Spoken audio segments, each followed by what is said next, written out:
Home health and hospice practicing in the community. Home visiting as a nursing intervention originated as a result of three movements in the 18th and 19th century. The first movement was for the growing awareness and needs of the poor. The second movement recognized that hygiene and living conditions contributed to disease, and the third and final movement developed nursing as a profession. Home visits allow nurses to assess the health needs of the population and remain a strategic tool for the healthcare delivery. Home visits are more needed now than in the recent past. This is due to the increasing costs of healthcare services in institutional settings, an aging population with an increasingly long lifespan, and increases in disease prevalence. As practiced today is relatively a new phenomenon, Florence is credited with the developing of the concept of nursing provided in the home in the 1860s. In the U.S., Lillian Wald and Mary Brewster established home nursing visits in the late 1800s that later evolved to the Visiting Nursing Association. In 1963, there were 1,100 home health agencies. Today, there are more than 8,000. Home care nurses provide direct services or supervise direct services, teach clients, families, caregivers how to provide self-care, and use communication skills to enhance continuity of care. Factors that contribute to the growth of home care. 1965 Medicaid and Medicare legislation that allowed for payment for home care services for qualified recipients. Implementation of the DRG for Medicare during the late 1970s and the early 1980s. An increased number of non-institutionalized individuals over the age of 65 living longer and with multiple chronic conditions. It was identified in 2006 by Pastor with an analysis of a home visit. He determined the following precursor conditions: a health-related need, health profession, client recipient, and an interaction that takes place in the home setting in a neighborhood context. The critical attributes are first gaining entry into the home, seeing firsthand the client's needs and circumstances and understanding those needs from the perspective of the client. Think back to the simulation experience. It was different to see the living conditions the client was living in than it was by reading or being told about it. I've been on many home visits where I'm meeting a client for the first time. The case managers provide me with a little information about the environment I'm going to be working in. As many of you have already seen in the clinical experiences that you have hopefully already had. Seeing the environment helps you understand the client's perspective versus just hearing about it. Here's the consequences of the process. There needs to be a reception of health information, potential improved health status, referrals for services, increased client satisfaction, and increased self-care knowledge on the part of the client. Home visits are extensively used by the population nurse as an intervention to achieve a number of purposes that generally fit into four potentially overlapping categories: to promote and prevent illness in specific groups like mothers and children, provide long-term care services designed to foster care and allow people to remain in their homes, provide skilled nursing care meeting short-term needs, for instance wound care, and addressing needs of terminally ill clients and families through hospice. Here are the list of the advantages and disadvantages of home health care.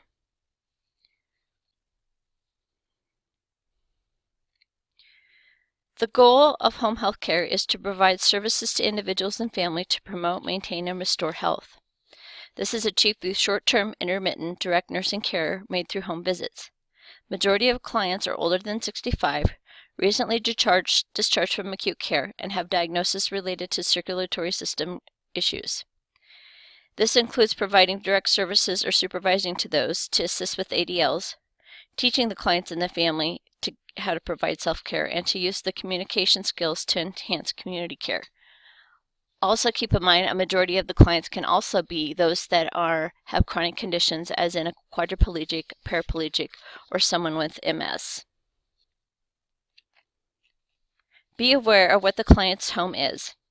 It could be a house or apartment, an assisted living, a group home, or family member home. It also could be that the client's care is in a homeless shelter. Sometimes you have to think outside of the box for the client's care. The home visit must be focused, purposeful, planned with specific goals and objectives. The nursing process provides a framework for systematically organizing the home visit to make it an effective nursing interventions. All nurses working in community should master the competencies for home visits. Preparation. Referral information is reviewed for basic information about the new client. The nurse calls the client and introduces him or herself and collects needed supplies and equipment. The beginning of the visit, the short period of casual, social conversation to the client and family. The beginning of the visit is the short period of casual, social conversation to put the client and family at ease, and then outline a contract stating the purpose of the visit. Assessment. All individuals receiving Medicare certified home care must be assessed through the following Outcomes and Assessment Information Set, otherwise known as OASIS. This includes physical, financial. These are the steps to the home visit, which we will now go over in detail. A request for a visit is usually from another health care provider or agency. This can be due to specific health problems or needs for health promotion. Client, family, and friends, neighborhood or community health nurses can initiate the visits. Other important aspects of the home visit is to communicate the reason for the visit, create the appropriate expectations for the visit on the part of both the client and the nurse, and overcome fear, and especially building rapport with the client, which leads to trust and allows better care to be given. The nurse conducts a preliminary assessment to review existing information about the client and their situation before the home visit. Previously acquired data should be reviewed. If the client is new to the agency, the nurse needs to look for general cues that suggest the client's strength and potential problems. All aspects of the client's life should be reviewed to detect strengths, existing problems, and potential problems that may need to be addressed during the visit. The best way to do this is through the determinants of health. For the biological determinant, learn the effects of age and client development level on the client's health status. Information on existing physical health problems, immunization status, etc. The psychological determinant is assessing the family's stress and coping abilities.